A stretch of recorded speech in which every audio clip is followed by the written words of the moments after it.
नमस्कार विद्यार्थियों, आप लोग कैसे हैं। सारांश एकेडमी के प्लेटफॉर्म पर आपका स्वागत है।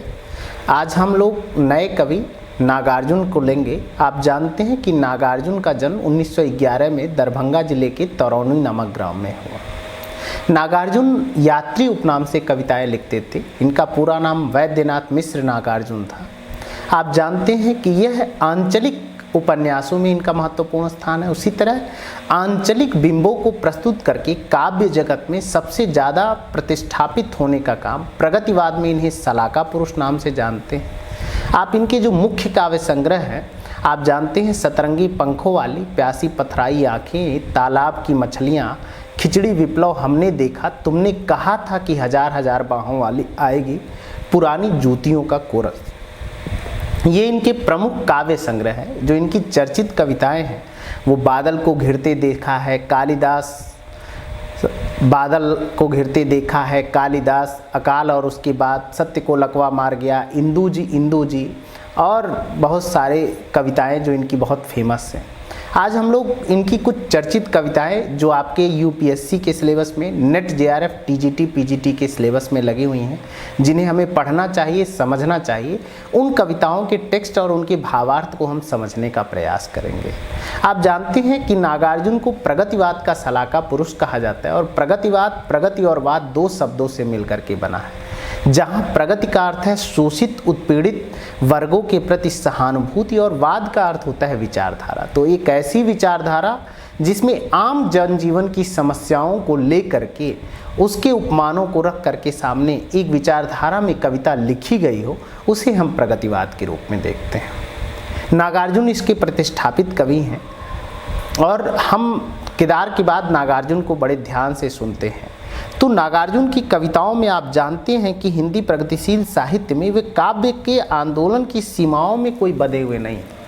नागार्जुन की सबसे खास विशेषता क्या है कि वो किसी काव्य आंदोलन की सीमा में नहीं बंधे हुए हैं। हालांकि वामपंथी विचारधारा हमेशा से उन पर एक प्रभाव डालती रही, कहीं कहीं शोषित आड़े आ गया। मूल रूप से नागार्जुन उपेक्षित, दलित और शोषित समुदाय के पक्षधर रहे हैं। भ्रष्टाचार, आडंबर, सांप्रदायिकता के प्रति उनके काव्य में तीव्र आक्रोश झलकता है। उनका काव्य उनका भोगा हुआ यथार्थ है। नागार्जुन का जो काव्य है उनका भोगा हुआ यथार्थ है, उसमें अनुभूति की प्रामाणिकता है। नागार्जुन के काव्य में अनुभूति की प्रामाणिकता है और यह यथार्थ केवल यथार्थवाद, भौतिकवाद नहीं है, केवल बौद्धिक नहीं है, उसमें भावबोध है। और भावबोध में रागात्मक एक विचारधारा है जो अंतरंग संसार में पूरी तरह विद्यमान है। नागार्जुन अपने जीवन में प्रकृति के अनेक स्वरूप को प्रेरित करते हुए परिवेश को प्रस्तुत करते हैं। कई दिनों बाद जब नागार्जुन अपनी पत्नी को सिंदूर तिलकित भाल याद करते हैं तो अलग अलग बिंब हैं इसके। नागार्जुन मूल रूप से इनकी कविताओं को, आज हम सबसे पहली कविता जो लेने जा रहे हैं वो इनकी कविता है कालिदास। आप जानते हैं कालिदास जो है मध्यकालीन चिंतन साधना में आदि कवि कालिदास के रूप में फेमस है। कालिदास का नाम आदि कवि के रूप में फेमस है। हम तो उन्हीं कालिदास के बारे में, कैसे नागार्जुन अपनी बात को रखते हैं और प्रकृति के साथ मनुष्य का जो साहचर्य है उसको प्रतिबिंबित करने का काम जो कवि कर रहा है उसको देखते हैं। आइए सुनते हैं कविता का टेक्स्ट।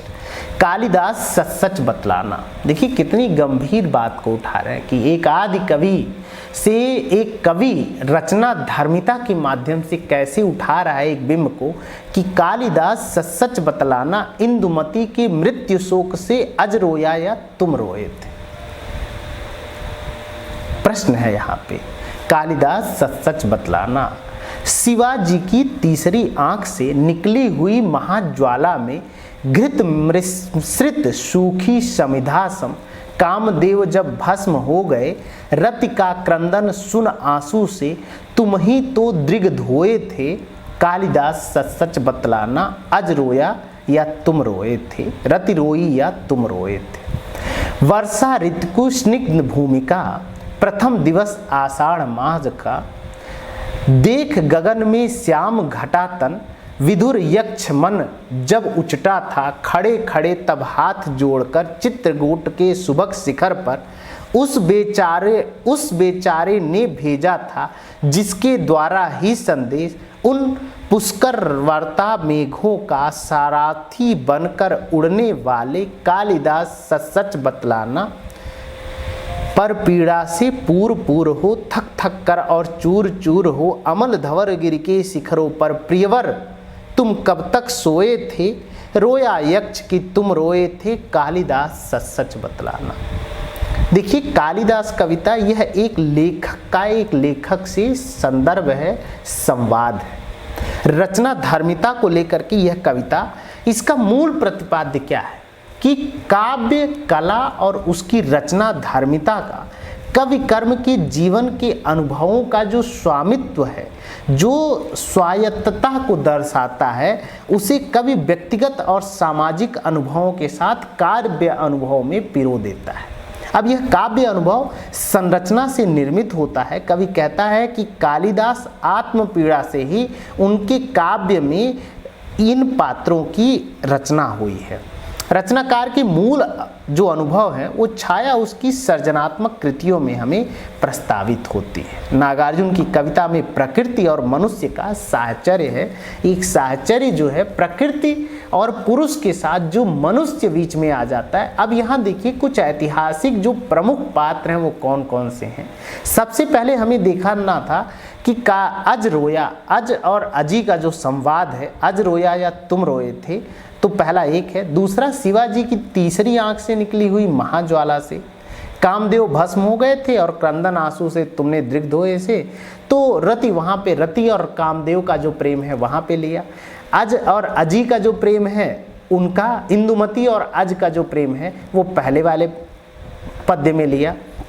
फिर उन्होंने कहा कि वर्षा ऋतु की स्निग्ध भूमिका में प्रथम दिवस आषाढ़ माघ में गगन में श्याम घट जो था, तो वहाँ पे चित्रकूट के सुभग शिखर पर, चित्रकूट राम जी से संबंधित स्थान, उस बेचारे ने भेजा था जिनके द्वारा पुरस्कृत साथी कालिदास सच सच बतलाना।